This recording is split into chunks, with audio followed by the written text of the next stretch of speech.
Hi everyone, and welcome back to the garden.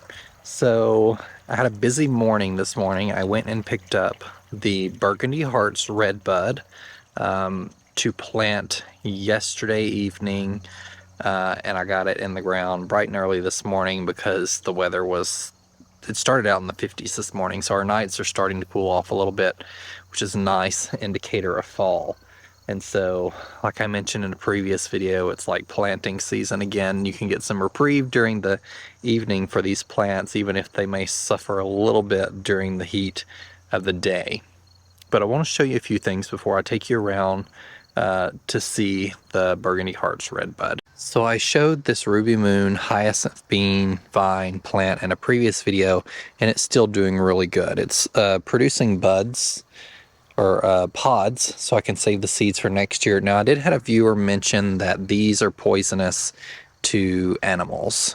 So my dogs don't tend to have a huge issue biting on anything, but if you want to plant this in your yard, just be cognizant of that. Since the garden tour, the Serendipity Alliums have come out in full bloom now. They were a little behind the millennium, and that just may be how they bloom, but they're looking really good and they're giving me everything I wanted in the space.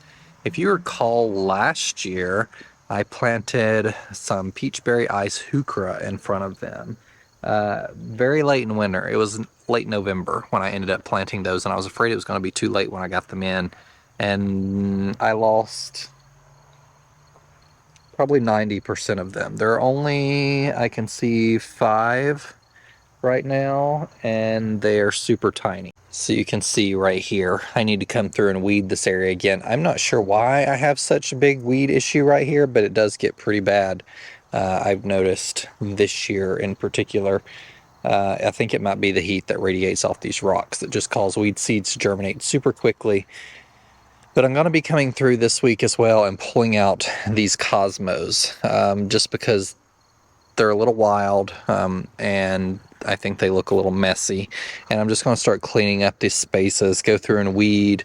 The Oh So Easy double pink roses are starting to make their second flush. I'm hoping, and I may have to get some rabbit protection for this area, because if you remember last year I had rabbits come through. I thought they might be squirrels initially, but I'm pretty sure they were probably rabbits now.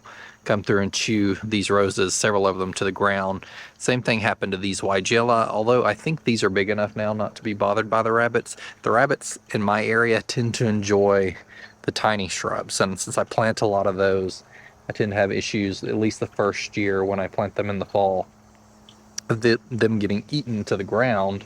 And so I think these roses will probably be big enough, but that's one of the reasons I want to come in and remove the 𝗗𝗏𝗧𝗦s. I may throw a little bit of fertilizer on them to try and bulk them up a little bit, because if they're big enough, I don't think they'll be as appetizing to the rabbits. And so that's a project for this week.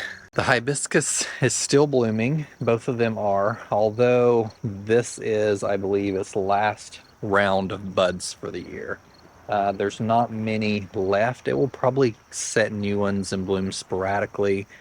But in my area, because they don't start blooming so late in Ohio, I only get, this is probably the 3rd week or so since they've been blooming. I got the first one the day I went to cultivate, which was around July 19th, 20th. So this is like almost a perfect 3-week bloom cycle, but it'll put a few more buds on there.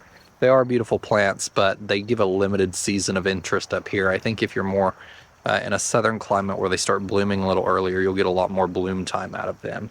So I don't like to rely heavily on them in my garden, although they are a statement this time of year at the end of July. So I also got out, I believe it was Wednesday, and spread the mini clover or the micro clover in the backyard.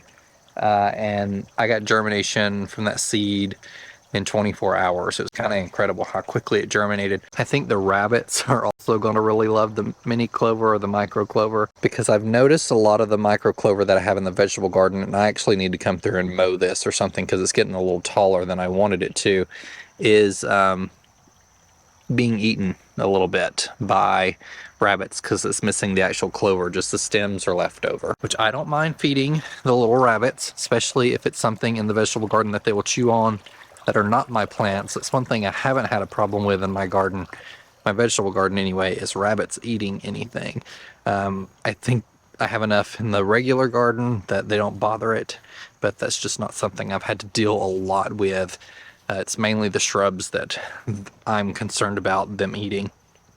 I will also probably come through this winter and get some cloches or something to put on top of these Arctic Sun Dogwood and this Pearl Glam Beautyberry. These were planted last fall as tiny shrubs, and rabbits also ate those to the ground, and they grew really, really slow this year. They might recover better next year if I had the same thing happen, but I'm going to try and protect the growth because they just now started pushing new growth. That's one thing I've noticed recently since we've started getting some cooling temperatures.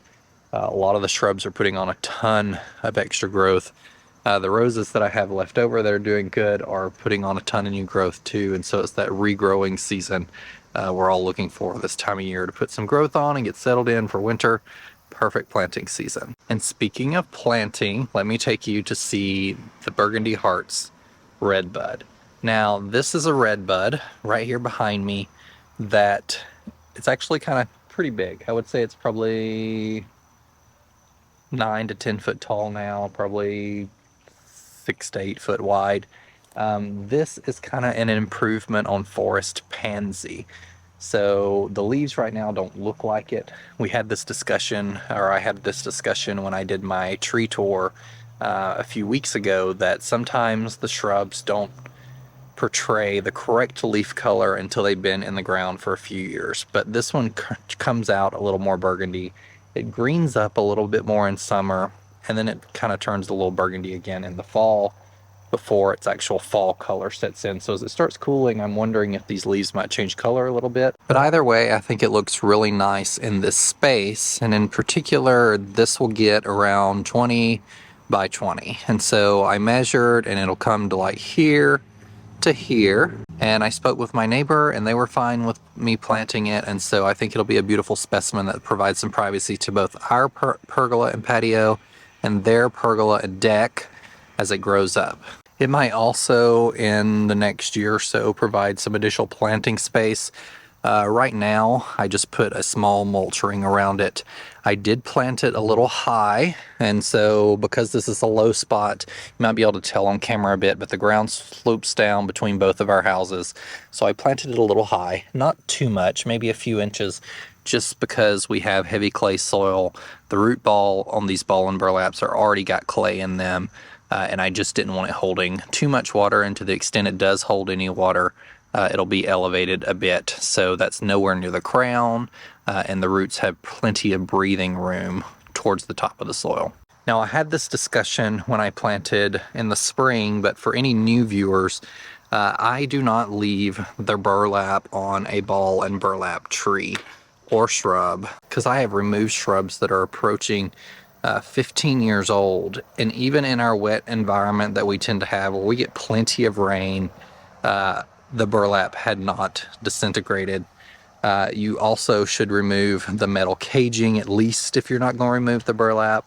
If you do remove the burlap, you just have to be really careful to not break the root ball. And so ball and burlap trees or shrubs are typically held together with really heavy clay that can break pretty easily if you're not gentle with it. Now, you don't have to be super gentle. These aren't super fragile root balls, but you do need to be more careful. Make sure not to drop it too hard, because if it drops and it splits or cracks, you're risking tearing the roots within that clay, and then you have a tree that most likely will not perform very well if it survives.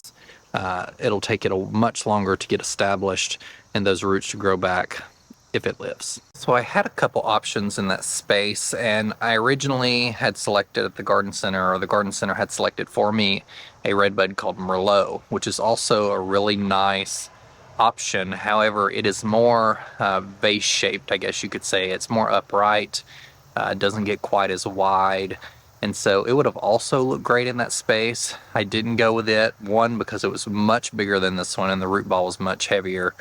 It was one of the biggest root balls I think I'd ever seen. And also, I wanted something that did get kind of wide to provide that privacy to the patio, and my neighbor's side as well. And so I think it'll be beautiful in a few years. Redbuds tend to grow moderately quickly here. They're not the fastest growing trees, but they do put on quite a bit of growth really quickly because they're natives and they love our soil conditions. And that's it, guys. While we're having nicer weather, I haven't really looked at the forecast to see what this week's going to entail, but I'm going to try and get out here tomorrow and plant a few things that have been sitting around just to get them in the ground. With the weather being nice, that's the perfect time to do that instead of me having to water them in their cans continuously. So we're going to focus on that for the next coming days. So thank you guys for joining me, and remember, in a world full of hate, be a light. Take care, everyone.